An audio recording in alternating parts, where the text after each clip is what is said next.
Bismillahirrahmanirrahim. Alif lam mim. Wallahu alam bimuradi. Hanya Allah atau Allah saja yang tahu apa yang dimaksudkan, apa yang dikehendaki alif lam mim itu. Ada banyak surat yang ada huruf-huruf terpotong ini. Yasin, Toha, Kafa, Ya, Ain, Shod. Semua hanya Allah yang mengetahui maksudnya. Meskipun para ulama menafsirkan begini begitu, tapi kesimpulannya dikembalikan pada Allah. Lalikal kitabu la raib. Boleh.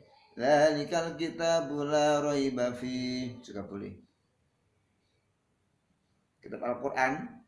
Kitab ini maksud Al-Quran. Al-Quran ini la raiba, tidak ada keraguan. Dulu ada pernah seorang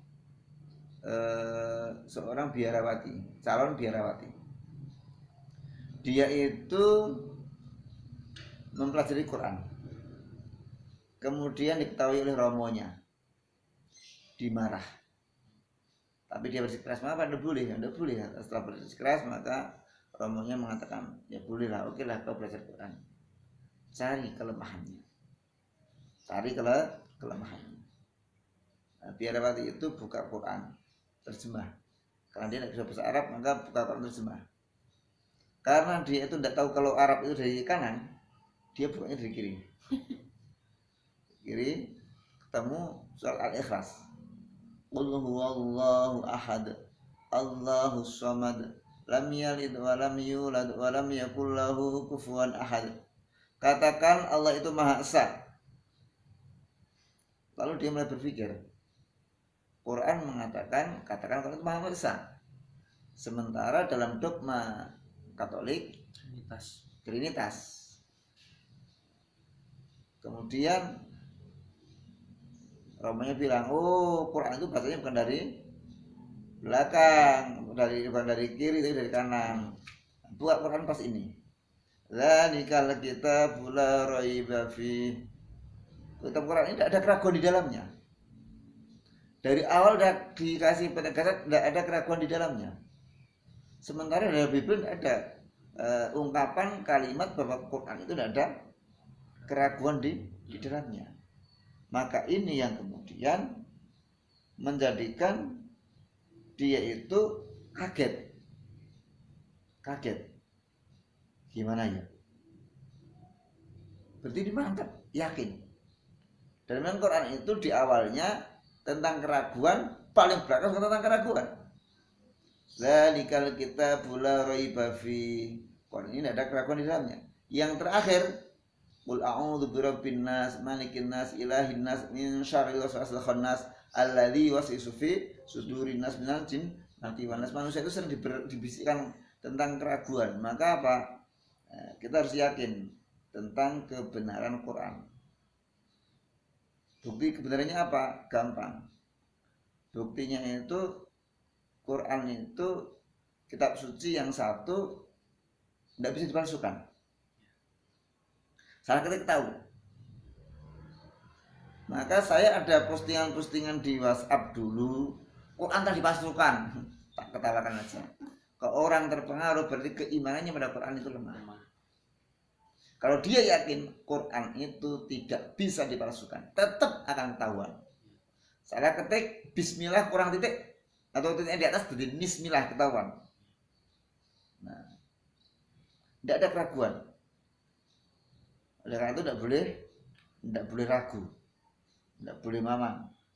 Baik itu ragu apakah itu dari Allah atau bukan, maupun ragu tentang isinya Quran. Kadang-kadang orang itu ragu isinya Quran. Dia baca Quran. Fa inna ma'al usri yusra, inna ma'al usri yusra. Kesulitan itu bareng dengan kemudahan. Dia baca Quran, dia hafal ayatnya, dia sering baca ayatnya, dia sering sampaikan, tapi hatinya masih ragu, kan aneh. Kan banyak orang itu. Ya. Ada lagi ayat tentang infak, dilipat gandakan 700 kali. Baca sering, artinya tahu, bakal menyampaikan sering, tapi giliran infak peliknya minta ampun, misalnya gitu. Nah, Itu kan berarti sebenarnya dia ragu isinya Quran. Ya. Yang diucapkan itu hanya kamuflase. Aduh lah entek piye. Waduh iki musim Covid ini tuh aku untuk pangan sekondi. Dia baca Quran, dia baca bahwa rezeki itu Allah yang tanggung. Tapi dia ragu tuh aku makan sekondi. Dia suka piring. Diangkat, lebih cangkem. Kan gitu. Maka tidak boleh ragu. Tidak boleh mamang. Harus mantep. Hudal lil muttaqin, sebagai petunjuk bagi orang-orang yang bertakwa. Orang-orang yang bertakwa. Takwa itu alladzina yahfazuna bimtithali awamrihi. Orang-orang yang menjaga dengan mengerjakan perintah-perintah Allah. Wajtinabi nawahi, dan meninggalkan atau menjauhi larangan-larangan Allah. Maksiat-maksiat jauhi. Orang takwa itu perintah kerjakan, maksiat tinggalkan. Apa beda keduanya? Kalau orang mengerjakan perintah itu ada dispensasi-dispensasi. Ada keringanan-keringanan. Misalnya orang disuruh sholat, dia sakit, tak mampu berdiri, boleh duduk. Orang disuruh puasa, dia sakit, boleh dia untuk tidak puasa dulu. Maka besok kalau sudah kuat, sembuh, kodok. Pokok dia udah tua sekali, sakitnya sakit parah, tidak mungkin sembuh, ya udah, tidak usah puasa, besok ganti bayar fidyah.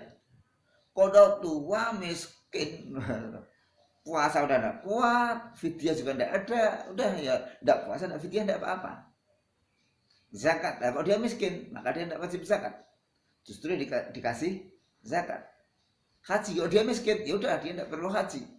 Miskin kok, minimal ya paling enggak dia berniat kalau saya punya uang saya mau daftar haji.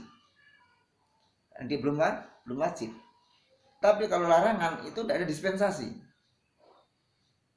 Saya itu kalau minum sebotol bisa ninggalkan, tapi kalau sloki tidak ada dispensasi. Untuk larangan tidak ada dispensasi. Nyolong sak triliun tak dosa, nek ming 1000 2000 apa-apa itu tetap tidak boleh. Nah, itu bedanya perintah dengan larangan. Perintah kerjakan, larangan tinggalkan. Kemudian dosa itu diantaranya satu, meninggalkan perintah dan mengerjakan larangan. Meninggalkan perintah dan mengerjakan larangan. Meninggalkan perintah apa? Tidak sholat, tidak puasa, tidak zakat, tidak haji, tidak nuntut ilmu, tidak berbakti, tidak apa lagi ya, tidak berjuang. Itu namanya orang meninggalkan perintah. Melanggar larangan, mencuri, zina, dan lain-lain. Nah, kalau orang bayangkan kayaknya dosa itu gede kalau melanggar larangan, tapi ternyata gede ini justru kalau orang tidak mengerjakan perintah. Buktinya gini, iblis itu dikeluarkan dari surga karena tidak mengerjakan perintah. Perintahnya suruh sujud, nggak mau. Ngeyel. Nabi Adam dikeluarkan surga karena apa? Melanggar larangan, makan buah yang tidak boleh dimakan. Nah, semuanya dikeluarkan dari surga, tapi besok Nabi Adam bisa kembali. Maka sebengal-bengalnya orang itu kerjakanlah perintah Allah. Sholat ya sholat. Ada orang bilang begini, katanya kalau orang mabuk itu sholatnya tidak diterima 40 hari. Kalau begitu gua tidak sholat. Maka dosanya dua, dosa tidak sholat dan dosa mabuk. Nah, ini ada namanya meninggalkan sholat itu berat. Iblis itu posisi sudah di surga, disuruh sujud pada Nabi Adam, bukan pada Allah, pada Nabi Adam. Hormat, maksudnya sujud menghormat, suruh menghormati Nabi Adam, tapi dia tidak mau. Itu bisa dikeluarkan, itu berakibat dikeluarkan dari surga. Manusia kok berada di luar surga, disuruh sujud pada Allah, tidak mau. Lah iblis kira gelemnya karena Nabi Adam jadi Gusti Allah, dia keluar dari surga. Lah manusia ada di luar surga, sujud pada Allah, kok tidak mau, itu keterlaluan. Maka kalau orang ditanya, ada 2 orang. Yang satu ini sholat. Tapi ya maaf, kadang mabuk, kadang zina. Dosa besar ini. Yang satu ini tidak mabuk, tidak zina, tapi tidak sholat. Tidak sholat. Dia tidak mabuk, tidak zina, tapi tidak sholat. Yang satu sholat, tapi masih mabuk, masih zina. Kalau dalam pandangan sosial manusia, itu kayaknya dosanya banyak yang mabuk zina. Tapi dalam pandangan Allah Subhanahu wa taala, besar yang tidak sholat. Dia dihidupkan oleh Allah, dia dicukupi Allah, dia diberikan kesehatan oleh Allah, hanya untuk meluangkan waktu 5 menit sholat saja kok tidak bisa. Ya, dosanya semuanya dosa, besarnya semuanya besar, tapi lebih mengerikan yang tidak sholat.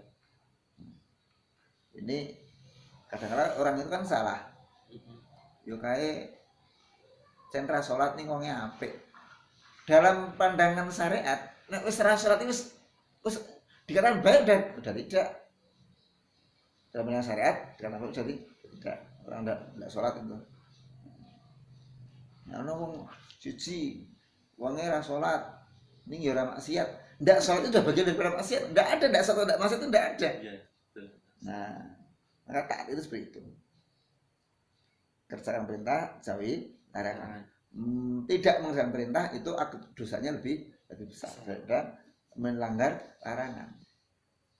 Karena orang itu yang namanya orang ya dilarang-larang itu kadang-kala ya ndak kroso ngono lho. Dilarang-larang ya seorang kroso. Kamu jangan gini, aku tanya.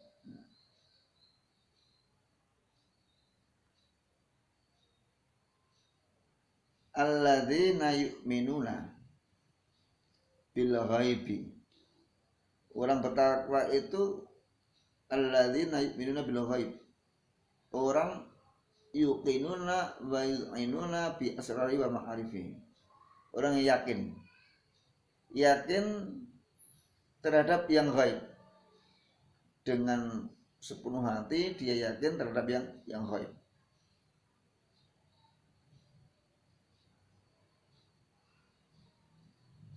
Yang gaib itu orang dari hadir, yang belum kelihatan, tidak tampak, tapi ada, cuman belum hadir. Allah itu gaib, hari kiamat itu gaib, surga itu gaib, neraka itu gaib, pahala itu gaib, itu gaib, malaikat itu gaib, hari kiamat itu gaib, takdir itu gaib, tapi ada. Tapi ada. Orang bertakwa iman, yakin adanya yang gaib, dan itu penting. Karena banyak orang itu melakukan pelanggaran karena dia tidak beriman pada yang gaib. Dia tidak merasa malaikat mengawasi, dia tidak merasa malaikat mencatat, dia tidak merasa semua amal itu akan mendapatkan balasan, dia tidak merasa besok akan dimintai pertanggungjawaban. Gak percaya aku. Nah, kalau zaman dahulu itu mungkin muskil ya bagi orang. Mana mungkin orang udah mati jadi tulang belulang, jadi tanah hidup kembali, kayak tidak mungkin. Tapi kemudian kalau kita bahas setetes air mani, ini banyu, putih, kental, mambu, kok besok bisa jadi wanita cantik? Loh kan gak mungkin lah kalau gitu. Nyatanya bisa lah, Allah kuasa ya bisa saja. Maka lebih mudah, ibaratnya begini, zaman modern. Kita nyetel TV hidup. Lalu kita bosan, kita matikan. Lalu kita ingin nyetel TV lagi, kita hidupkan lagi, kan bukan sesuatu yang sulit. Karena kita bisa. Tapi orang tidak bisa, bingung. Sekarang orang masuk lift kalau tidak bisa caranya, bingung kok. Iya, atau orang pakai HP. Orang pakai HP tidak bisa. Ini tolong telepon ke ibumu kono. Ibuku nang Amerika, orang apa nomornya? Pokoknya iki telepon kono. Bengok, bu. Mulai, itu tidak dengar. Rangono kuwi caranya gini loh. Nomornya ibu berapa? Nah, lu bunyi toh, tidak perlu teriak-teriak. Nah, bagi Allah yang punya kekuasaan, it's very easy, gampang sekali untuk menghidupkan yang mati. Kayak kita menghidupkan TV setelah kita matikan, menghidupkan video setelah kita matikan, gitu gampang aja. Orang dulu bertanya, loh, bagaimana mungkin orang bisa melihat amalnya yang telah lalu? Lah, lupa. Tapi kenyataan dengan adanya video rekaman, gampang kan?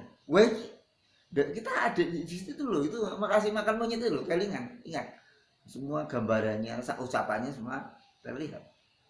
Maka untuk zaman sekarang orang tidak beriman itu rasanya tragis gitu loh. Dan dulu mungkin logikanya masih sulit, sekarang kan mudah sekali ngasih analogi itu, kias-kias perumpamaan, buktinya ada yang namanya video bisa merekam semua yang ada. Coba komputer tanggal ini digunakan untuk ini kan komplit sekali. Historinya kita pakai HP yang sederhana aja lah. Historinya, lo tanggal ini kamu nonton video porno tang. Kok tahu lo? Yang rekat ini kok tahu gitu lo? Ya ada catatannya di HP. Sama dengan amalan kita ada catatannya. Apakah catatan itu bentuknya kertas, apakah bentuknya flash disk atau CD, itu kan perkara belakang itu. Allah Maha Kuasa lah dalam bentuk apapun. Ini jelas dicatat. Nah, itu kan ghaib, tidak kelihatan. Hari kiamat tidak kelihatan. Tidak kelihatan, tapi ada. Nah, itu yang penting untuk diimani. Karena orang itu biasa materialistis, maka apapun juga itu sering dihubungkan dengan materi. Akhirnya orang itu takut pada yang sifatnya materi. Sehingga kadang-kadang heran. Wabah corona ini ada yang takutnya setengah mati. Betul-betul tidak keluar dari rumah. Kalau dia intelek. Padahal kalau saya hitung-hitung ya, orang kena corona itu sakitnya berapa hari? Mungkin sekitar 14 hari sampai 1 bulan mungkin. Nek rapuh yang kayak lo, urip mati. Nah, itu. Kalau orang masuk neraka itu kan tidak hanya 1 hari 1 bulan, lama sekali. Dengan corona ketakutannya luar biasa, dengan malaikat tidak pernah takut. Nah, untuk bilang tadi. 2, wa yuqimunas shalah, dan mendirikan sholat. Dalam Quran disebut mendirikan sholat, tidak dan sholat gitu. Karena yang namanya mendirikan sholat itu melibatkan memenuhi syarat sholat, memenuhi rukun sholat dan lain-lain. Itu disebut mendirikan sholat. Jadi tidak asal-asalan sholat, tidak yang penting selesai barda. Tapi dari awal syaratnya menutup aurat tertutup, ada kiblat sudah, hal suci dari hadas kecil hadas besar sudah, terus apalagi masuk waktu sudah, rukunnya dari awal dari niat sampai salam sudah semuanya. Itu baru yang sifatnya lahiriah, hatinya ikhlas, bukan karena ingin pujian, kemudian semangat, rasa seneng, kemudian dalam sholat menghadirkan Allah Subhanahu wa taala. Nah, itu namanya mendirikan sholat. Tapi kalau asal yang penting rampung, itu namanya mengerjakan sholat. Dalam Quran itu disebut walladzina yuqimuna sholat, dan mendirikan sholat. Apa itu sholat? Bacaan dan gerakan yang dimulai dari niat, diakhiri dengan salam, dengan syarat dan rukun tertentu. Wa mimma razaqnahum yunfiqun. Dan dari rezeki yang kami berikan mereka berinfak. Kalau sholat itu dimensinya itu vertikal, manusia dan Allah, itu belum cukup, maka perlu diperbaiki dengan dimensi horizontal, yaitu manusia dengan manusia. Berupa apa? Wa mimma razaqnahum yunfiqun. Orang yang beriman, orang yang bertakwa itu punya sifat luman. Luman itu gampang untuk memberi, gampang untuk berderma. Karena apa?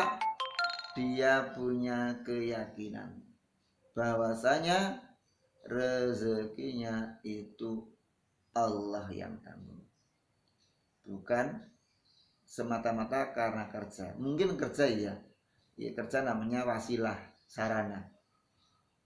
Kerja itu sarana. Kalau manusia itu dapat rezeki karena kerja kerasnya, kulit gendong pasar harus lebih besar. Kerja keras dulu dia. Kulit bangunan harus kerja keras dapat rezekinya.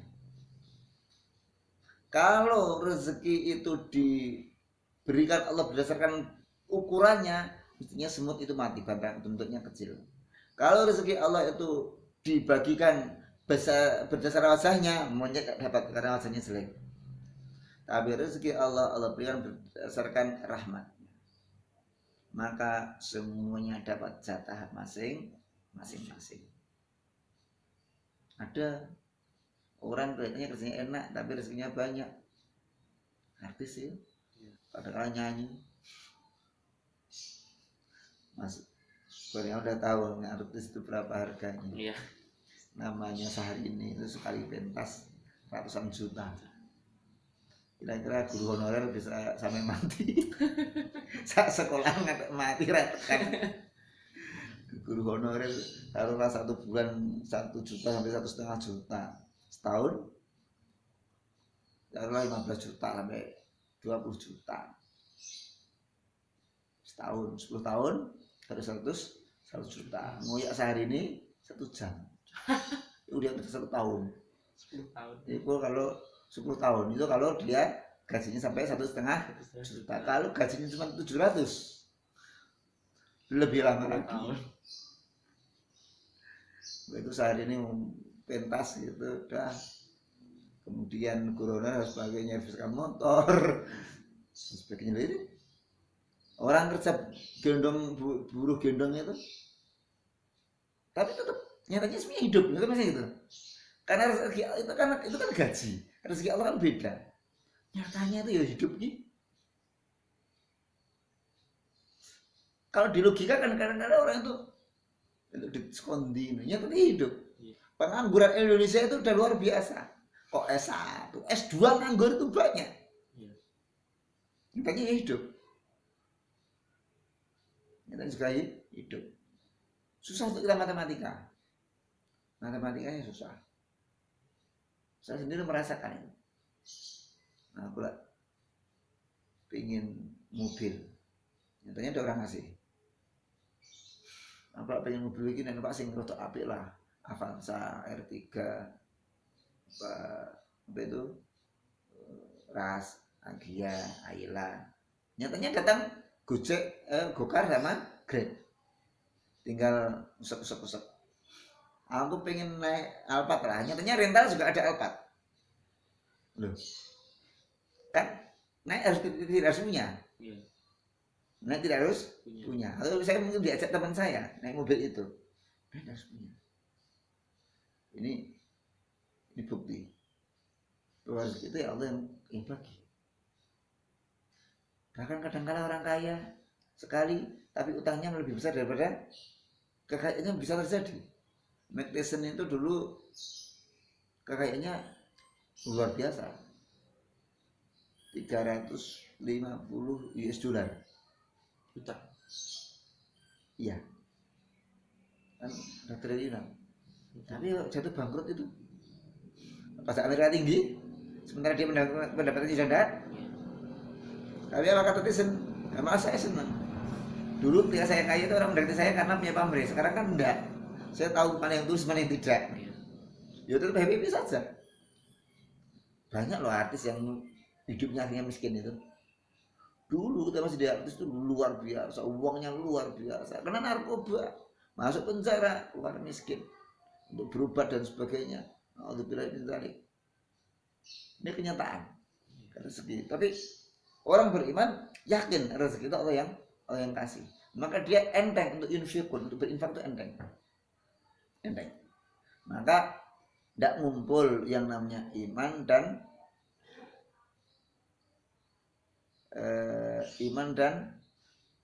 itu sifat kikir. Orang beriman mesti dia lomo, mesti dia dermawan, tidak mungkin kikir. Nah,